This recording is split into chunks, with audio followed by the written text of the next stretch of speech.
সময়টা বড্ড খারাপ যাচ্ছে জানেন। বিগত বেশ কয়েকদিন ধরে বলতে পারেন এই এক সমস্যা নিয়ে পড়ে আছি। কখনো মুখে তো কখনো চোখে তো কখনো ঠোঁটে। তো যাই হোক, তবুও ঘরের এই পদ্ধতিগুলোই মানে ঘরোয়া পদ্ধতিগুলো বলতে পারেন কিছু কিছু সময় কাজে আসে। তো এমন এক গাছের কথা আজ বলবো আপনাদের, যা হয়তো আপনারাও জানেন, আবার হয়তো কেউ কেউ জানেন না। তো চলুন, কী সমস্যা হয়েছে চোখের, আর চোখের নাকি অসুখ এসেছে, এটা আমাদের গ্রামের লোকগুলো বলছে। কারণ প্রায় কম বেশি প্রত্যেকেরই চোখের মধ্যে এই সমস্যাটা দেখা দিচ্ছে জানেন। তো সমস্ত কিছু নিয়ে আজকের একটা ছোট্ট আয়োজন। কী অবস্থা আমার প্রিয় পরিবার, আশা করছি যে যেখানে আছেন ভালো আছেন, সুস্থ আছেন। আমি উত্তর দিনাজপুর থেকে পায়েল নিয়ে হাজির হয়েছি সুন্দর একটি ছোট্ট ব্লগ। দেখুন, বললাম যে কয়েকদিন ধরে বেশ সময়টা খারাপ যাচ্ছে, কিন্তু পেটের জ্বালা যে বড় জ্বালা, খাবার তো খেতেই হবে তাই না বলুন। তাই রাত্রিবেলা, এটা হচ্ছে বৃহস্পতিবারের ব্লগ, মানে সন্ধ্যাবেলা থেকে শুরু করে দিয়েছিলাম। তো দেখুন, এখানে 2 দিনের ব্লগ আছে, বৃহস্পতিবার রাত্রিবেলা থেকে আর শুক্রবার কিছু সকালের অংশ। তো যাই হোক, আজকে হচ্ছে কি হাটবার, মানে বৃহস্পতিবার, ঠিক আছে। তো আয়নের আব্বা তো হাট করে নিয়ে এসে এদিকে আমি রান্নাবাড়ি কিন্তু বসিয়ে দিয়েছি। চলুন, রান্নাবাড়ি তো ওদিকে হচ্ছে, তার আগে হাট বাজারগুলো প্রত্যেকটা নিজের নিজের ঝুড়িতে রেখে দেওয়া যাক। আজকের হাট বাজারে আয়নের আবার বিশেষ কিছু নিয়ে আসেনি, সামান্য জিনিসই নিয়ে এসেছে। একটা শাকের আটি, তার সাথে ছিল হচ্ছে লেবু, পেঁয়াজ, তারপরে আদা, আর হচ্ছে গিয়ে কাঁচা লঙ্কা, আলু, এই সমস্ত কিছুই। আর সাথে অবশ্যই কচু, কারণ এখন বর্ষাকাল মানেই তো কচু। আর গ্রামগঞ্জে দেখবেন বেশ টাটকা টাটকা কিন্তু এখন কচু পাওয়া যায়, তাই কচুটা আমরা এখন খুব প্রেফার করি, ঠিক আছে। তো দেখুন, এখানে সমস্ত কিছু গোছানো কমপ্লিট। আর এই যে আজকে নিয়েছিলাম হচ্ছে কি মাংস। তো অনেক দিন পর অনেকটা মাংস নিয়েছিলাম আজকে। তো আমি এদিকে জোগাড় করে নিয়েছি, পেঁয়াজ রসুন কেটে একবারে রেডি, পুরো ধুয়ে টুয়ে নিয়ে চলে এসেছি। কিন্তু এই কড়াইয়ের মধ্যে আমি কিন্তু এরমভাবেই মাংস রান্না করি, ঠিক আছে। কড়াইয়ের মধ্যে সমস্ত কিছু গোটা, মানে পেঁয়াজ রসুন সমস্ত কেটে কুচি কুচি করে বেশ করে তার মধ্যে দিয়ে দিই গোটা রসুন, কারণ মাংসের মধ্যে গোটা রসুন দিলে দেখবেন টেস্টটা একটু অন্যরকমের। সত্যি কথা বলতে, যখন গোটা রসুনটা ভেঙে একটু মুখে দেওয়া যায়, সাথে আলু, উফ দারুণ। তো যাই হোক, আমার তো ভয়েস দিচ্ছি আজকে, কিন্তু খাওয়া অলরেডি হয়ে গেছে, তবুও জিভে জল চলে আসছে, কী করবো বলুন। তো এখানে আমি সমস্ত কিছু দেখছেন, জিরে আদা রসুন বাটা, তারপরে হচ্ছে গিয়ে গোটা রসুন সমস্ত কিছু দিয়ে, তেজপাতা, হলুদ, লবণ, তারপরে ফল যেটা হয় সেটাও দিয়ে তেল দিয়ে মাখিয়ে নিয়েছি ভালো করে। তো মাংসটা এরমভাবে রান্না করলেই কিন্তু বেশি বেশি খেতে আর কি ভালো লাগে, ঠিক আছে, ভাজার থেকে। কারণ হোক কিংবা অন্য কোনো কিছু, তখন দেখবেন পেঁয়াজ ভেজে দিলে বেশি ভালো লাগে। কিন্তু যখন হয় লাল মাংস বা অন্য কিছু খাসির মাংস, তখন এরম করে দিলেই কিন্তু বেশ ভালো লাগে। তো চলুন, এখানে বলতে বলতে তো মাংসটা কষানো হয়ে গেছে প্রায়। অনেক সুন্দর হয়েছিল, বিশ্বাস করুন, এত সুন্দর। আর হাড়গুলো এত সুন্দর নরম, প্রত্যেকটা হাড়ই খাওয়া গেছে। আর আমার তো বিশেষ করে সলিড পিসের থেকে হাড় অনেক অনেক অনেক বেশি পছন্দের। তো কার কার এরম পছন্দ বেশি, মানে হাড় বলতে পারেন, আর ঝাল ঝাল লাল লাল মাংস, তো অবশ্যই কমেন্টে জানাবেন। চলুন, রান্নাবান্না রাতের প্রায় কমপ্লিট। লেবু, ভাত, সাথে ছিল হচ্ছে গিয়ে মাংস, অর্ধেকটা মানে কষা করে তুলে রেখেছিলাম, অর্ধেকটাতে আলু দিয়েছিলাম। কারণ মাংসের রাজা হচ্ছে গিয়ে আলু রে বাবা, মাংস তো অবশ্যই, কিন্তু তারপরেও মানে রাজা বলতে পারেন আলুটাই। কারণ মাংস হোক আর না হোক, 2 টুকরো আলু আর একটু ঝোল দিয়ে তাহলে ভাত পেট ভর্তি করে কিন্তু আরামসে খাওয়া যায়। তো দেখুন, এখানে চলে এসেছে বৃষ্টি, এটা হচ্ছে গিয়ে শুক্রবারের সকালবেলা। তো গুড মর্নিং সবাইকে। চলুন, আমি এবার ব্রাশটা করে নিই। ঝিরি ঝিরি তো বৃষ্টি পড়ছে, কিন্তু ব্রাশটা করতে হবে আমাদের গ্রামের স্পেশাল এই মাজন, ঠিক আছে। কারণ ব্রাশ করতে হবে, আমি যখন বারবারই করতাম তখন কিন্তু কি বলে, মানে হয় না কলগেট, সেটা দিয়ে করতাম, ঠিক আছে। কিন্তু এখন আমি এই শ্বশুরবাড়ি আসার পরেই এই যে মাজন দেখছেন, এটা দিয়ে কিন্তু আমি মুখ ধুয়ে থাকি। তো যাই হোক, মাজনটা নাকি খুব উপকার আর দাঁতের পক্ষেও খুবই ভালো। তো চলুন, এখানে তো আমি আবার ভাত বসে দিয়েছি, কারণ বলছে রান্না রান্না আর রান্না, 2-3 বেলা শুধু রান্না করতে করতেই সময় চলে যায়। তো আজকে বেশি কিছু না, শর্টকাট করব, যেহেতু রাত্রে দেখলেন মাংস করেছি। তো শুধুমাত্র এখন করব কচুর সানা, আর করব হচ্ছে গিয়ে মাংস।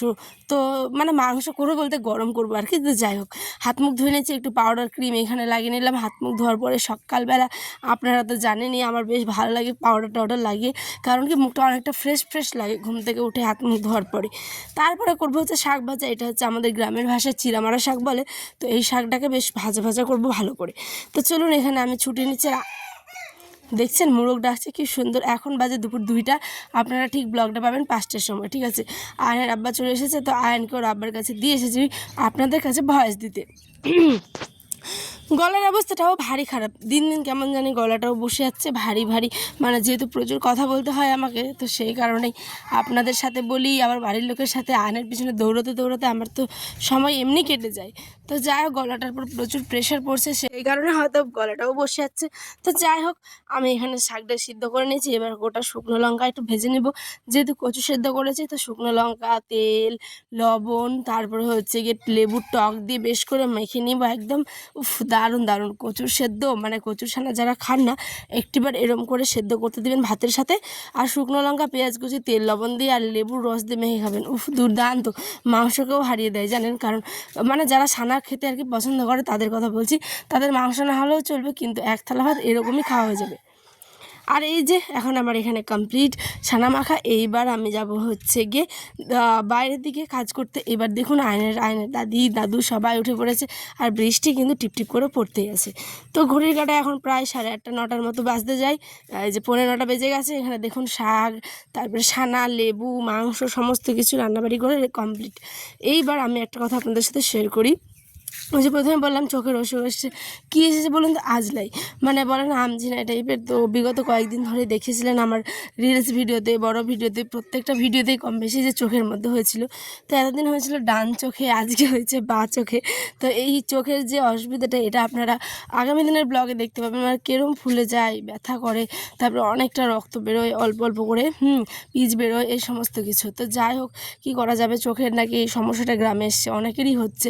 তো আমি চোখের ড্রপ, ওষুধ সমস্ত কিছু খাচ্ছি, কিন্তু তারপরেও এই যে একটা বললাম না যে গাছের কথা বলবো, তো সেটা হচ্ছে গিয়ে কুলের গাছ, ছোট্ট যে কুলের গাছগুলো হয়, মানে কুমারী কুলের গাছ বলে ওটাকে, মানে যে সমস্ত কুলের গাছগুলো একেবারে ছোট্ট কচি বলতে পারেন, তো ওই সমস্ত পাতা দিয়ে নাকি চোখটা মুছে ভালো করে আর ফেলে দিতে হয়, মানে টিনের ওপর বলুন কিংবা চালের উপরে।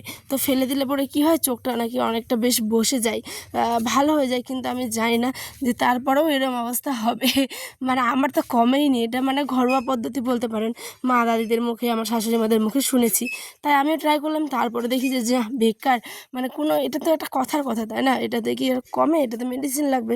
তো যাই হোক, ড্রপ দিচ্ছি, কিন্তু কোনো ফল পাইনি।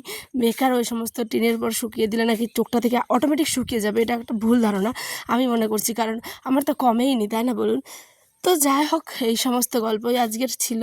আমি এখানে বাসনপত্র মানে ধুয়ে নিই, সমস্ত রান্নাবান্না তো কমপ্লিট, খাওয়া দাওয়া হয়ে গেছে প্রত্যেকের। এখন এসেছি কলপাড়ের দিকে। আর এত কাদা আমাদের বাড়িতে, যে কি বলবো, কাদা মানে ভর্তি বলতে পারেন একেবারে। যেহেতু জলটা যাওয়ার জায়গা নেই, তাই প্রচুর কাদা হয়ে যায়।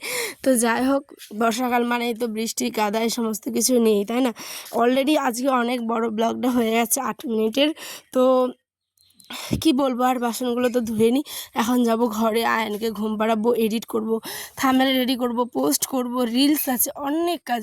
বিশ্বাস করুন, একটুকু মানে টাইম পায় না যে একটু মানে রেস্ট নিব কি কোনো কিছু। ঘুমের মধ্যে থাকি, ঘুম থেকে অটোমেটিক, মানে সরি, ঘুমের মধ্যে বলছি, দেখুন ভুলভাল বকছি, মানে এডিট করি যখন, তখন এত ঘুম পাই, মানে কি বলবো। আগে যেরকম পড়াশুনো করতাম, পড়তে পড়তে ঘুম মানে পেতো, হাত থেকে বই পড়ে যেত, এখন এডিট করতে করতে ফোনটা পড়ে যায়। তো এই হচ্ছে কি আমার গল্প। তো যাই হোক, এই হচ্ছে কি এরম সাইজের যে কুলের মানে পাতাগুলো হয়, এগুলোই আমি দিয়েছিলাম চোখের মধ্যে। তো আজ এই পর্যন্ত, দেখা হবে বন্ধুরা অন্য একটি ব্লগে। সকালে ভালো থাকবেন, সুস্থ থাকবেন। ঠিক 5টার সময় ব্লগটা দেখতে ভুলবেন না।